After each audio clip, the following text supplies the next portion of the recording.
The year is 614 AD. Jerusalem is burning.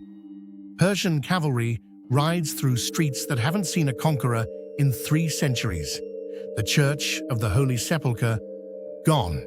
Tens of thousands of Christian prisoners marched east in chains across the desert. And somewhere in that column of captives, wrapped in cloth, carried like a secret, the true cross itself. You'll see the moment Heraclius bets an entire empire on a single desperate gamble, and somehow wins. You'll find out that the woman at the center of this war almost certainly didn't start it, and Khosrow may have known that. And you'll learn why the man who came closest to destroying Rome accidentally destroyed something far more important, the ancient world itself. Here's where I want you to start. Picture a king running for his life. Not a defeated king, not a weak one, a legitimate heir to the greatest empire in the world, riding hard for the Roman border with assassins behind him. That king is Khosrow II. The year is 590 AD. He is maybe 20 years old. His father Hormizd has just been murdered by a general named Bahram Chobin, who has decided that he, not some young prince, should sit on the throne of the Sasanian Empire. Khosrow's options are submit, die, or run. He runs. And this is the decision that breaks history. Because Khosrow doesn't just flee, he rides all the way to Constantinople, to the court of Emperor Maurice, and he does something extraordinary. He asks Rome for help. Think about what that means. These 2 empires have been fighting on and off for 600 years. The Sasanian Persians and the Romans are the 2 superpowers of the ancient world, and they both know it. There is no third player. And yet, Khosrow kneels. Maurice, to his enormous credit, or maybe just his political instinct, says yes. Roman legions march east. Bahram Chobin is defeated.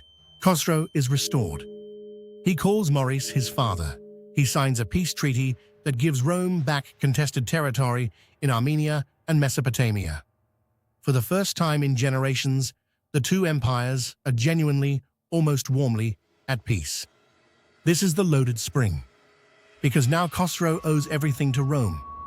And when Rome calls in that debt, he will burn the world rather than pay it. For 12 years, the peace holds. Khosrow consolidates his power. He's not just a survivor now, he's a builder. His court at Ctesiphon becomes one of the wonders of the age. Some historians argue he was genuinely brilliant, a patron of music, astronomy, philosophy. He also marries a Christian woman, Shirin. You know her name if you know Persian poetry, because she becomes one of the great romantic figures of the medieval world.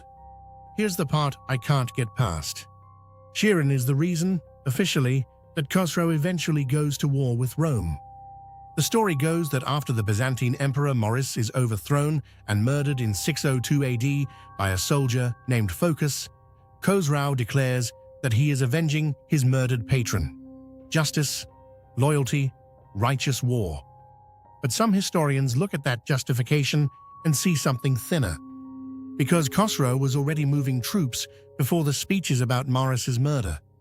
And the territories he targets, Syria, Egypt, Anatolia, are not the territories you seize if you want justice. They are the territories you seize if you want everything. So file that away. The war begins in 602 AD, and it is, for a decade, almost incomprehensibly successful. Persian armies don't just raid, they hold.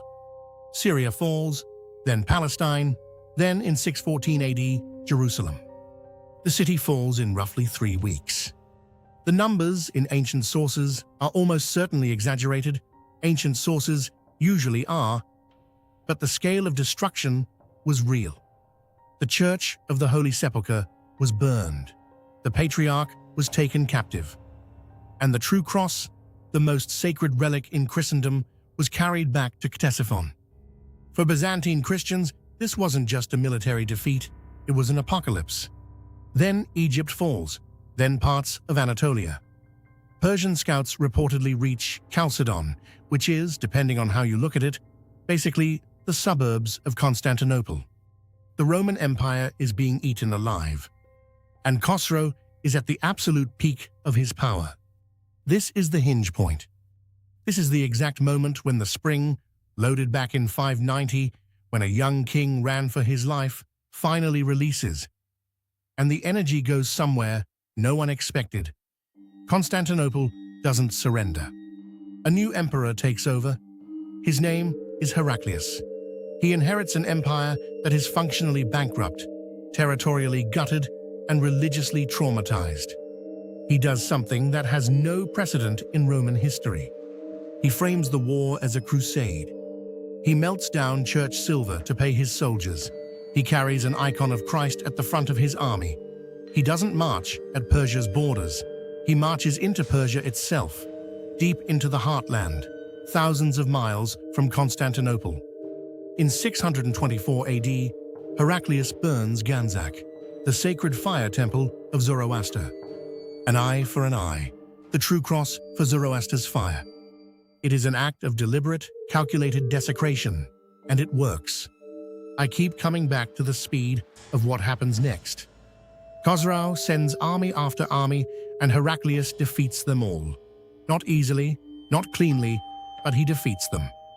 And suddenly, the Persian nobility, the same class that put Khosrow back on his throne 40 years ago, starts asking a dangerous question. How much is this war actually worth?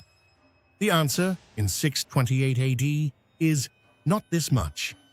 Khosrow is overthrown by his own son, Khosrow II.